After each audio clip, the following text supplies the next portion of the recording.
সম্পর্কের খাতিরে হোক বা পরিস্থিতির চাপে নিজের ইচ্ছেগুলোকে বিসর্জন দিয়ে অন্যের খুশিটাকে বড় করে দেখেছি।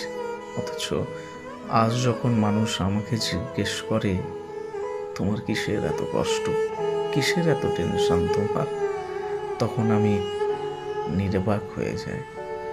আমি কোনো উত্তর দিতে পারি না। আমার গলার কাছে একদলা কান্না এসে দলা পাকিয়ে থাকে, কিন্তু মুখ ফুটে কিছু বের হয় না। মানুষ শুধু আমার বাইরের শান্ত অবয়বটা দেখে, কিন্তু আমার ভেতরের ভাঙা চূড়াটা কেউ দেখে না। আমার রাতের কান্না, দীর্ঘশ্বাস আর এই নিস্তব্ধ রাতগুলি শুধু জানে আমার কষ্টের গভীরতা কতখানি। যখন চারপাশ নিঝুম হয়ে আসে, তখন আমার মনের ভেতরের হাহাকারগুলো ডানা মেলে। মন খুলে হাসতে পারি না কতকাল, প্রাণ খুলে কারোর সাথে কথা বলতে পারি না। এটা কি কষ্ট নয়? বুকের ভেতর পাথর চেপে রেখে মুখে মিথ্যের হাসি মুখোশ পরে থাকা কি যন্ত্রণার নয়?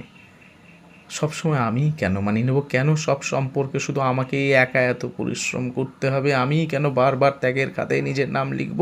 মাঝে মাঝে খুব জানতে ইচ্ছে করে, কোনো দিন কি কেউ আসবে না যে আমাকে বিনা বাক্যে বুঝবে?